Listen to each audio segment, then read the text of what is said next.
Shantalakshmi IAS Academy. So Telangana TSPS Group 1 is మనకి June 9th జరగబోతుంది.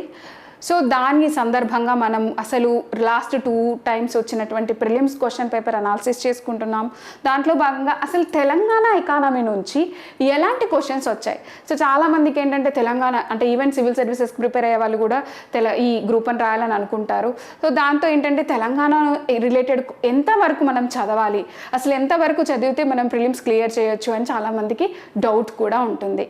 So బేసికల్గా మనం ఈ అనాలిసిస్ పార్ట్ వైజ్గా అంటే ఏ సబ్జెక్ట్ నుంచి ఎన్ని క్వశ్చన్స్ వస్తున్నాయని చూసుకుంటే తెలంగాణ ఎకానమీ నుంచి మనకు 2022లో కానీ 2023లో కానీ 6 క్వశ్చన్లే వచ్చాయండి. అంటే వీటి వెయిటేజ్ ఇండియన్ ఎకానమీతో పోల్చుకుంటే చాలా తక్కువ. బేసికల్గా తెలంగాణ ఎకానమీ కంటే ఇండియన్ ఎకానమీలోనే మనకి ఎక్కువ క్వశ్చన్స్ వచ్చాయి. సో అలాంటప్పుడు అయినా సరే తెలంగాణ ఎకానమీ నుంచి కూడా నేను ఒకవేళ ప్రిపేర్ అవ్వాలి అని అనుకుంటే ఎలాంటి క్వశ్చన్స్ వస్తున్నాయి, నేను వేటి మీద ఎక్కువగా ఫోకస్ చేయాలి. సో దానికి ఆన్సరే ఈ వీడియో అన్నమాట. సో డీటెయిల్స్లోకి వెళ్తే బేసికల్గా మనకి ఎకానమీ అంటే మనకి 3 సెక్టార్లు ఉంటాయండి. అది అగ్రికల్చర్ అంటే ప్రైమరీ, సెకండరీ, టెరిషరీ. ప్రైమరీలో మనకి ఎక్కువ అగ్రికల్చర్, ఇండస్ట్రీ, సర్వీసెస్ సెక్టార్ కదా. సో వీళ్ళు ఏం చేశారంటే మనకు 2022లో కానీ 2023లో కానీ మనం క్వశ్చన్స్ అబ్జర్వ్ చేస్తే అగ్రికల్చర్ రిలేటెడ్ నుంచి ఒక క్వశ్చన్ వచ్చిందండి. అగ్రికల్చర్ రిలేటెడ్ అంటే ఫర్ ఎగ్జాంపుల్ ఇక్కడ ఇన్ యాసంగి 2021-22లో ఓకే అసలు రైతు బంధు పథకం. సో రైతు బంధు పథకం అనేది దేనికి సంబంధించింది, ఎస్పెషల్లీ మనకి అగ్రికల్చర్కి సంబంధించింది. సో ఈ అగ్రికల్చర్కి సంబంధించినటువంటి రైతు బంధు పథకం అనేది చాలా ఫేమస్. వీళ్ళు ఇక్కడ ఎలాంటి క్వశ్చన్ అడుగుతున్నారు అనేది కూడా ఇంపార్టెంట్ అండి. బేసికల్గా మనకి అసలు ఈ పథకంలో ఉన్న ఫ్యూచర్స్ని బేస్ చేసుకొని ఇది రైటా అది రాంగా అని చెప్పేసి అడుగుతారు అందులో. కానీ వీళ్ళు ఇక్కడ ఎలా అడిగారంటే హైయెస్ట్ అంటే బెనిఫిషియర్స్ యొక్క అంటే ఎవరికి ఎక్కువ తక్కువ నుంచి ఎక్కువ పొందారు లబ్ధి అని నంబర్ని అడుగుతున్నారండి. ఈ నంబర్ని ఎవరైనా గుర్తుపెట్టుకుంటారా, కొంచెం కష్టమే. కానీ మనం దీన్ని కనుక మనకి తెలంగాణ సోషో ఎకనామిక్ అవుట్లుక్ ఉంటుందండి. మీరు కొత్త గవర్నమెంట్ వచ్చిన తర్వాత మరి ఈ అవుట్లుక్ నుంచే క్వశ్చన్స్ వస్తాయా అంటే క్వశ్చన్స్ ఫ్రేమ్ చేసేటప్పుడు as per Telangana socio economic outlook అని కూడా ఇవ్వచ్చు. లేదా Telangana state economy at glance and 2023 అని కొత్త గవర్నమెంట్ కూడా రిలీజ్ చేసింది. సో దాంట్లో అయితే స్కీమ్స్ గురించి అంత డీటెయిల్గా లేవండి, కానీ అక్కడ మనకి డేటా ఉంది. ఓకే వాళ్ళు క్వశ్చన్ ఫ్రేమ్ చేస్తే ఒకవేళ డేటా బేస్ చేసుకొని క్వశ్చన్స్ చేయొచ్చు. బట్ ఈ 2022-2023లో వచ్చిన క్వశ్చన్ పేపర్ని చూస్తే మాత్రం ఇవి as per the Telangana socio economic outlook నుంచే డైరెక్ట్గా వచ్చిన క్వశ్చన్స్. సో దాంట్లో వాళ్ళు చాలా గవర్నమెంట్ ఎప్పుడు ప్రౌడ్గా సో ఇవన్నీ డేటాస్ మీరు ఎట్లా గుర్తుపెట్టుకుంటారంటే వాళ్ళు కొన్ని మనకి డయాగ్రామ్స్ ఇస్తారండి. అందులో ఎవరు ఎక్కువ ఎవరు తక్కువ ఇట్లా మనకి చూపిస్తారు. అంటే ఇది ఈ డేటా అనే కాదు, ఈవెన్ ఇన్వెస్ట్మెంట్లో ఏ సెక్టార్కి ఎక్కువ ఇచ్చారు, ఏ సెక్టార్కి తక్కువ వచ్చింది అది వాళ్ళు అంటే ఎక్కడైతే స్పెసిఫిక్ డయాగ్రామ్స్ కనుక ఉంటాయో మీరు ఒక నిమిషం ఆగి చూడండి. అసలు ఈ డయాగ్రామ్ ఈ పిక్చర్ దేని రిలేటెడ్ ఇచ్చారు, దీంట్లో ఏ డేటా వాళ్ళు మెయిన్గా ఫోకస్ చేస్తున్నారు. గవర్నమెంట్ అలా పిక్చరైజేషన్ చేసి ఏమైనా ఇచ్చింది అంటే మనం కాస్త ఆగి చూస్తే దాంట్లో మనకు ఒక ప్రిలిమినరీ క్వశ్చన్ తయారవుతుంది. సో అదే విధంగా ఇక్కడ వీళ్ళకి తక్కువ నుంచి ఎక్కువగా ఎవరు బెనిఫిట్ చెందారు అని అగ్రికల్చర్ రిలేటెడ్ క్వశ్చన్ మనకి ఇచ్చారు. మరి అదే సిమిలర్గా 2023లో ఎలా ఇచ్చారు, 2023లో ఎలా ఇచ్చారంటే మీరు ఇది చూడండి. సో ఇది కూడా which of the following statements related to Rythu Bandhu scheme అండి. సేమ్ క్వశ్చన్ అంటే అగ్రికల్చర్లో అదే క్వశ్చన్ ఆ పార్ట్ తీసుకుంటే ఏదైతే గవర్నమెంట్ గొప్పగా చేసుకుందో అదే స్కీమ్ని మళ్ళీ ఇచ్చారు. సో ఇందులో ఏమంటున్నారంటే బడ్జెట్ అగ్రికల్చర్ బడ్జెట్కి ఎంత అలోకేట్ చేశారు ఏది 2020-21లో. అలాగే దీంట్లో మనకి రైతు బంధు స్కీమ్కి అగ్రికల్చర్కి ఎంత అలోకేట్ చేశారు ఓవరాల్గా, రైతు బంధుకి ఎంత అలోకేట్ చేశారు ఓవరాల్గా. అలాగే ఈ స్కీమ్ని ఎప్పుడు లాంచ్ చేశారు అండ్ మనకి తెలుసు కదా, మనకి ఈ మార్జినల్ అండ్ స్మాల్ ఫార్మర్స్ ఈ రైతు బంధు స్కీమ్ ద్వారా ఎంత బెనిఫిట్ అవుతున్నారు. సో అదే క్వశ్చన్, అదే టాపిక్ రైతు బంధు స్కీమ్ మీద, కాకపోతే అడిగిన తరీకా వేరు. సో మనం చదివేటప్పుడు అసలు మనం ఇప్పుడు కూడా ఈ కొత్త గవర్నమెంట్ వచ్చింది కాబట్టి రైతు బంధు గురించి అడగకపోవచ్చు, కానీ గవర్నమెంట్ కంటూ కొత్తగా 6 గ్యారంటీలు అనేది ఉన్నాయి. బడ్జెట్ అనేది కొత్తగా రిలీజ్ అయింది. ఆ బడ్జెట్లో వాళ్ళు గొప్పగా చెప్పుకునేటటువంటి ఆ 6 పథకాలకి కూడా వాళ్ళు ఇంత బడ్జెట్ అని అలొకేట్ చేశారు. సో మనం చదివేటప్పుడు బడ్జెట్లో 6 గ్యారంటీ పథకాలకు సంబంధించినటువంటి వాటికి ఈ గవర్నమెంట్ ఎంత అలొకేట్ చేసింది అది మీరు పక్కా చదువుకోవాలి. అర్థమైందా? So that is 1 point. And second ఏంటంటే, మరి ఇండస్ట్రీ సెక్టర్ గవర్నమెంట్ ఎప్పుడు గొప్పగా చెప్పుకుంటూనే ఉంటుంది. ఓకే, సో ఆ ఇండస్ట్రీస్కి సంబంధించినటువంటిది ఒకటి వాళ్ళు టీఎస్ గ్లోబల్ లింకర్ అంటే ఏంటి అని డైరెక్ట్గా ఇచ్చారు. మనకి అవుట్లుక్లో దొరికిపోతుంది. అలాగే తెలంగాణ ఎకానమీ అకాడమీ వాళ్ళ బుక్ కూడా ఉంటుంది. ఆ బుక్లో కూడా మనకి ఈ కంటెంట్ దొరుకుతుందండి. సో చూడండి, నీకు చెప్పాను కదా, వీళ్ళు ఒక మన అవుట్లుక్లో కొన్ని వాళ్ళు గవర్నమెంట్ ఇట్ సెల్ఫ్ కొన్ని బాక్సెస్ ఇస్తుందండి. ఆ బాక్సెస్లో ఇప్పుడు ఎస్ఎంఈలు ఎంతమంది ఉన్నారు అంటే మనకి మైక్రో, స్మాల్, మినీ అంటాం కదా, మీడియం, స్మాల్, మైక్రో ఎంటర్ప్రైజెస్ అంటాం. సో మైక్రో ఎంత, మీడియం ఎంత అని వాళ్ళే డేటా ఇచ్చుంటారు. సో ఆ డేటా ఇచ్చారంటే మనం ఒకసారి కన్ను వేసి ఆ డేటాని కాస్త అనాలిసిస్ చేసుకోవాలి. ఎందుకంటే మనకి ఏబిసిడిఈలో ఏ ఒక్కటి కూడా క్లారిటీ అట్లీస్ట్ 2-3 అంతే. మనకి ఇక్కడ అట్లీస్ట్ ఇక్కడ ఎలిమినేషన్ మెథడ్ అనేది ఉంది. సివిల్ సర్వీసెస్ తరహాలో అయితే ఈ మధ్యకాలంలో ఆ ఎలిమినేషన్ మెథడ్ కూడా పనిచేయట్లేదు. అంటే ఎన్ని స్టేట్మెంట్స్ అన్నీ కరెక్ట్ మనం పెట్టగలుగుతాం. సో అలాంటప్పుడు ఒకవేళ మనకు కూడా అలాంటి క్వశ్చన్స్ ఇస్తే ప్రాబ్లం అవుతుంది. అలా కాకుండా సో మనం ఏం చేయాలి, అసలు ఈ గ్లోబల్ లింకర్ అంటే ఏంటి, సో మనకి ఇచ్చినటువంటి ఎకనామిక్ అవుట్లుక్ ప్లస్ మనకున్న అకాడమీ బుక్ ఇవి రెండు కలిపి చదివేసుకుంటే ఇవి మనకి ఆన్సర్ చేయగలుగుతామండి.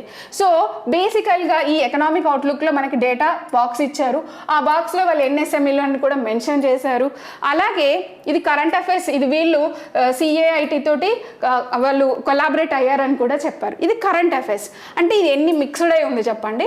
అదేమో స్టాటిక్ పోర్షన్, గ్లోబల్ లింకర్ అనేది అసలు ఏంటి అనేది స్టాటిక్, ఇది అవుట్లుక్ అండ్ ఇది కరెంట్ అఫైర్స్. సో ఇలా మిక్స్డ్గా ఇచ్చారు. సో కాబట్టి మీరు మ్యాక్సిమం చేయగలిగింది ఏంటంటే ఈ అనేది తెలిసినా తెలియకపోయినా మీకు మిగతా పాయింట్స్ మీద అవగాహన ఉంటే మనం ఆన్సర్ చేయగలుగుతాం.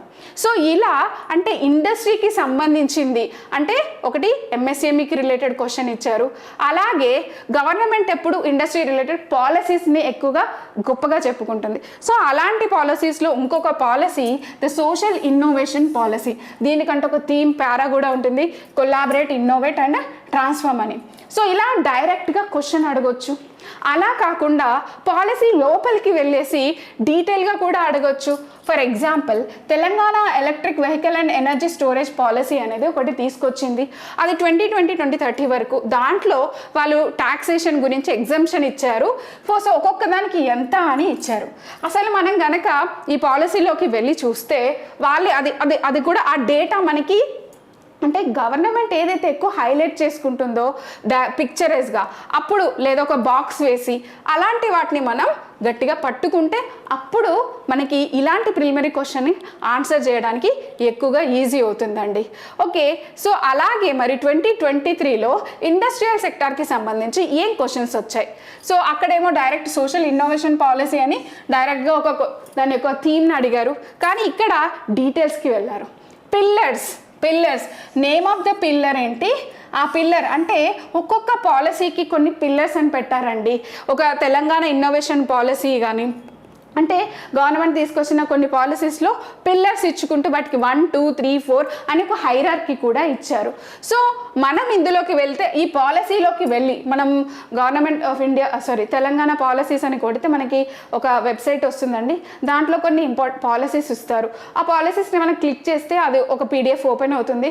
దాంట్లో మనకి ఈ పిల్లర్స్ కనిపిస్తాయండి. సో నంబర్ 1 పిల్లర్ ఏంటి, నంబర్ 2, నంబర్ 3, నంబర్ 4. సో వాళ్ళు అట్లా ఇస్తారు. ఇలా ఎన్నని చూడాలి మేడం, ఎన్ని పాలసీస్ అని చూస్తాం ఇట్లా అని అంటే గవర్నమెంట్ ఏదైతే గొప్పగా చెప్పుకుంటారో జనరల్గా అది మళ్ళీ లేటెస్ట్ కొంచెం, ఇది 2016 అన్నా కూడా లేటెస్ట్ ఏం కాదు.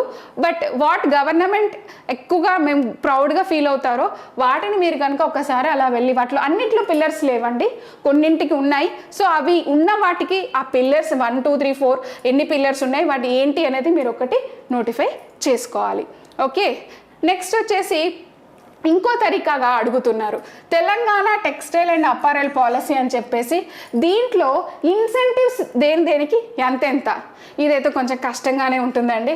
సో ఇన్సెంటివ్ టైప్లో క్యాపిటల్ సబ్సిడీ ఎంత ఇస్తున్నారు, ఇంట్రెస్ట్ సబ్సిడీ ఎంత ఇస్తున్నారు, పవర్ సబ్సిడీ ఎంత ఇస్తున్నారు, స్టేట్ జిఎస్టీ రీఎంబర్స్మెంట్ ఎంత ఇస్తున్నారు అని చెప్పేసి అది కూడా మళ్ళీ ఎన్ని మ్యాచ్ అవుతాయి, కరెక్ట్గా ఏవి మ్యాచ్ అవుతాయి అని చెప్పేసి.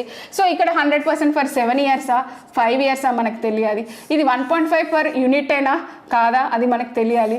సో ఇవన్నీ అంటే ఒకటే క్వశ్చన్ కానీ ఒకటే పాలసీకి సంబంధించింది, కానీ ఎన్ని రకాల వాళ్ళు ఇన్సెంటివ్ టైప్ ఏదైనా ఇవ్వచ్చు. ఈసారి క్యాపిటల్ సబ్సిడీ, ఇంట్రెస్ట్ సబ్సిడీ అని ఇలా ఇచ్చారు, రేపు ఇంకొక సబ్సిడీ అని కూడా ఇవ్వచ్చు.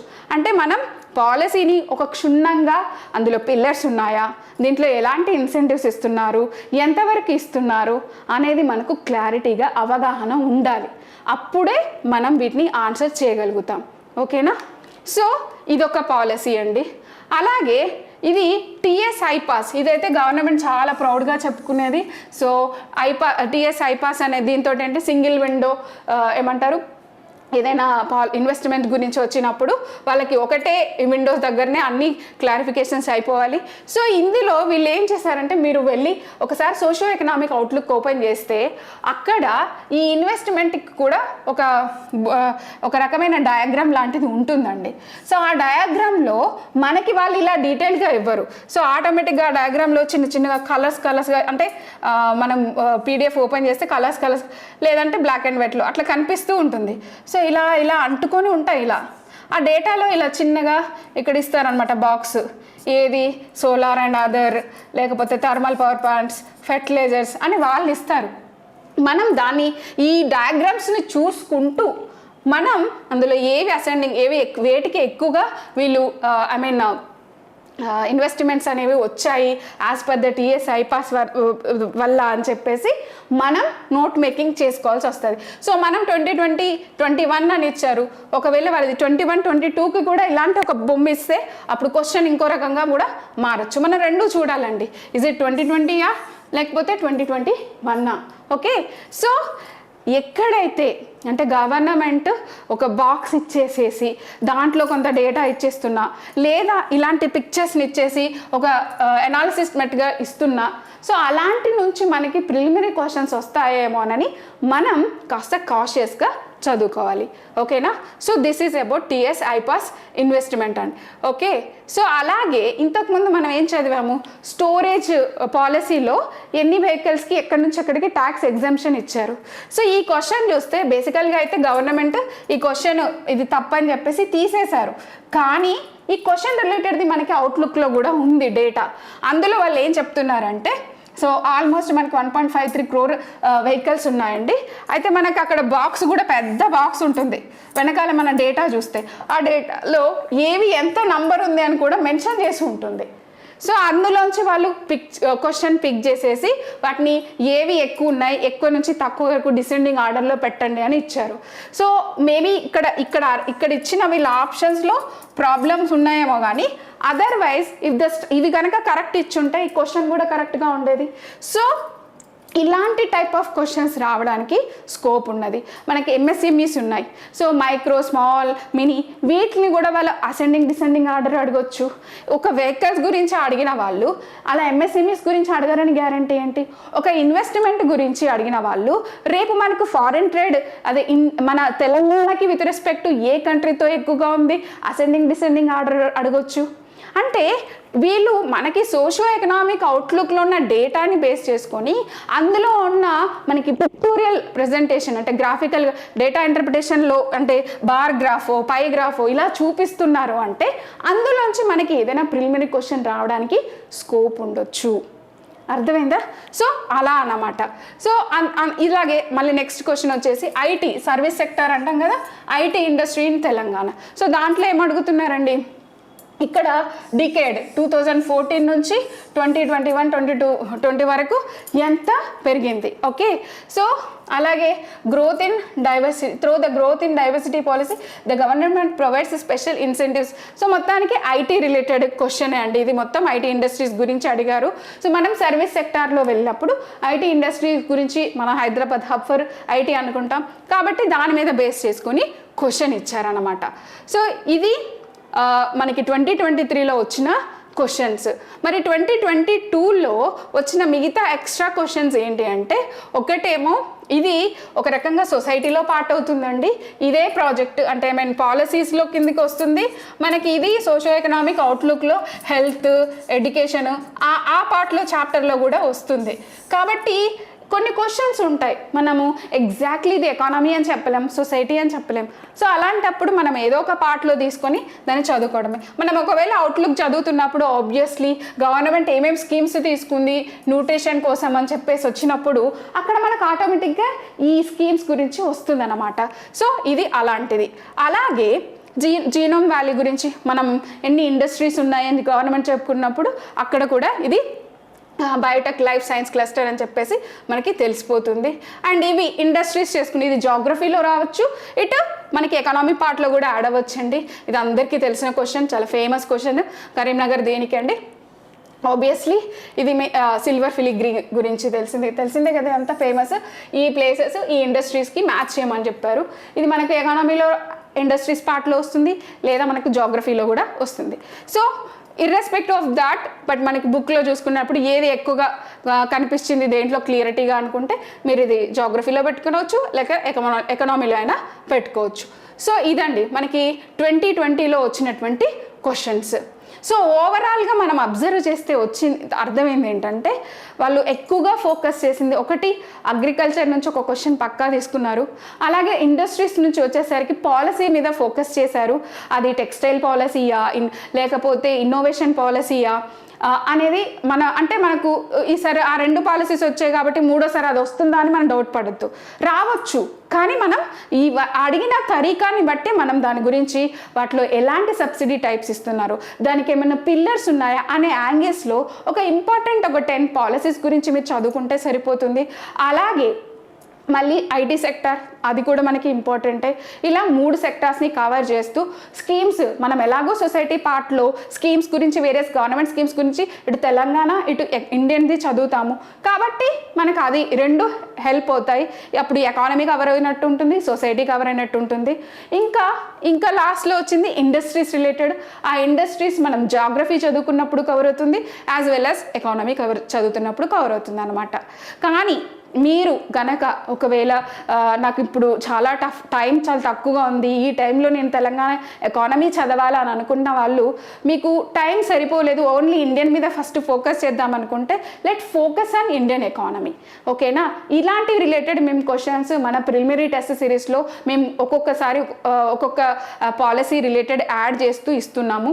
కాబట్టి మీకు ఏమవుతుందంటే మన టెస్ట్ సిరీస్ ప్రాక్టీస్ చేసినప్పుడు ఈ పాలసీస్ కవర్ అవుతాయి. సో అలాంటప్పుడు మీరు మళ్ళీ వెళ్ళి చదువుకోవాల్సిన అవసరం కూడా ఉండదు. ఓకేనా అండి? So this is about the Telangana economy.